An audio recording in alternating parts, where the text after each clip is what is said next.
How do you keep a five sensory in love with you? This is a question I got over DM on Instagram. And this person was asking, I had this five sensory, a more logically driven person, really interested in me at the beginning of our relationship. What I did was I was really slow in responding to texts. I was saying that I was unavailable for dates, even though this person wasn't unavailable for dates. They were pretending like they didn't like this person a little bit, even though they really did like the person. And what was interesting was the five sensory really responded to this at first. The five sensory was chasing, they were providing, they were doing the right things, which was good.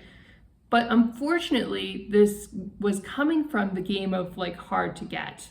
This sensitive was playing this strategy on a five sensory instead of it being really organic and really like authentic. And what happens when six sensories play a game like that with five sensories and it's not genuine, it's not really coming from the truth, the sincerity of their overall life path, what happens is the discipline kind of wears off after a while. It's like you respond slowly to texts for a while, you say you're busy for a while, but over time you start being more available, you start responding more quickly, and you start showing your true colors because you actually really like this person. And then what happened was the five sensory backed off and didn't want to spend as much time with the six sensory because suddenly this person was boring to them. And now they've been having a lot of arguments and a lot of fighting because the six sensory has been sharing their feelings and nagging the five sensory about what they want done in the relationship. And it's really just tanking the relationship at this point. And the six sensory even realized it, that they probably shouldn't be so nagging and controlling, but unfortunately it's too late. They've already been really hard on the five sensory and they're really on the verge of breakup. They're really on the brink of having their relationship end. And the sixth sensory is telling me, like, how do I rescue this relationship? It was great at the beginning. And I said, well, the mistake that you made was that, yes, you ran out of discipline, like you said. She was asking me, how do I have more discipline? And I said, yes, you kind of ran out of steam. So imagine you're on a diet and you're going really hard on the diet for like maybe 3 weeks or 4 weeks, and then you binge on sweets. Or imagine you have a really good workout schedule where you're being very disciplined every day and showing up to the gym, and then you get busy with something and then suddenly you drop off. You don't go to the gym. And the truth is, we all have moments where we drop off a bit, where we fall down in life.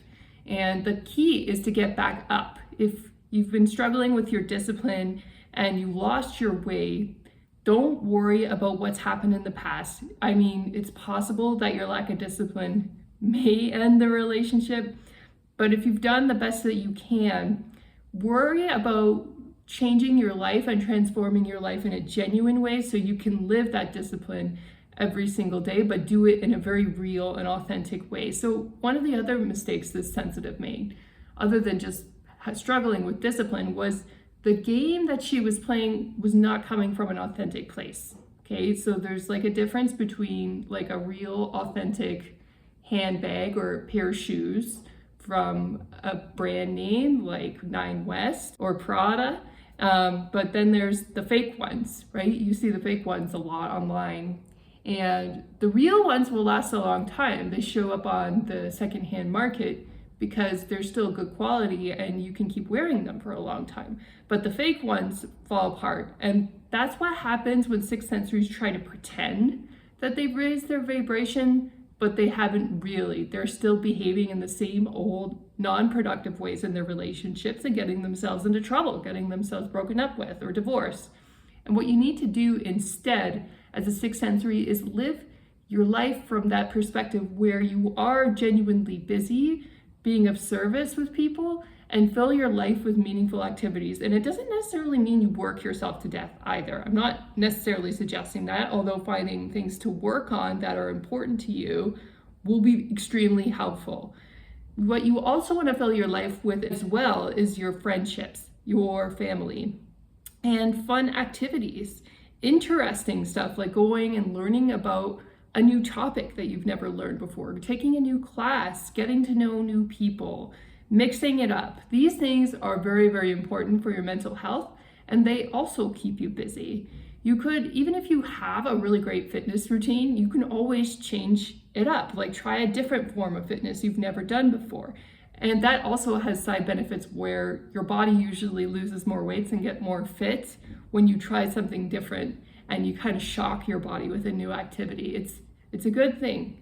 What you don't want to do is keep watching TV and wallowing in your sadness. I know it's natural to feel sad, and it's good to go get therapy, go get support for those sad feelings. Absolutely. I'm not saying deny them or stuff them down, but a five sensory is probably not going to appreciate your sad feelings. So you don't want to take it to them. You don't want to show your feelings to them. Take it to people who can really help you, who really appreciate your sad feelings and can really help you. And make that a priority in your schedule and keep a boundary on it, and don't let the five sensory take over during those sensitive times when you are taking care of yourself as a sixth sensory. They're going to be happy with the mystery you're going to give them, and you're going to be happy with how secure and healthy you feel because you've taken really good care of yourself. If you've really worked on all the pillars of your life and taken good care of yourself and made yourself feel grounded and secure in your life, then when you show up to the five sensory again, you're going to become a higher vibrational sixth sensory, a more challenging person, and yet more relaxed at the same time because you've taken good care of yourself. That's the interesting juxtaposition that we're going for as six sensories when we interact with five sensories. And that's when they're going to respond best to us. And it's a lifelong habit.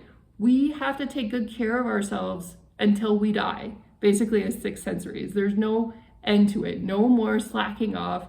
No more not going to the gym, no more eating unhealthy, no more not drinking enough water, no more nagging, no more complaining, no more negativity. This is for life, okay? You can't indulge in that anymore if you really want to be a high vibrational sixth sensory and have good relationships with people who are five sensory. And it's going to help you in your relationships with six sensories too.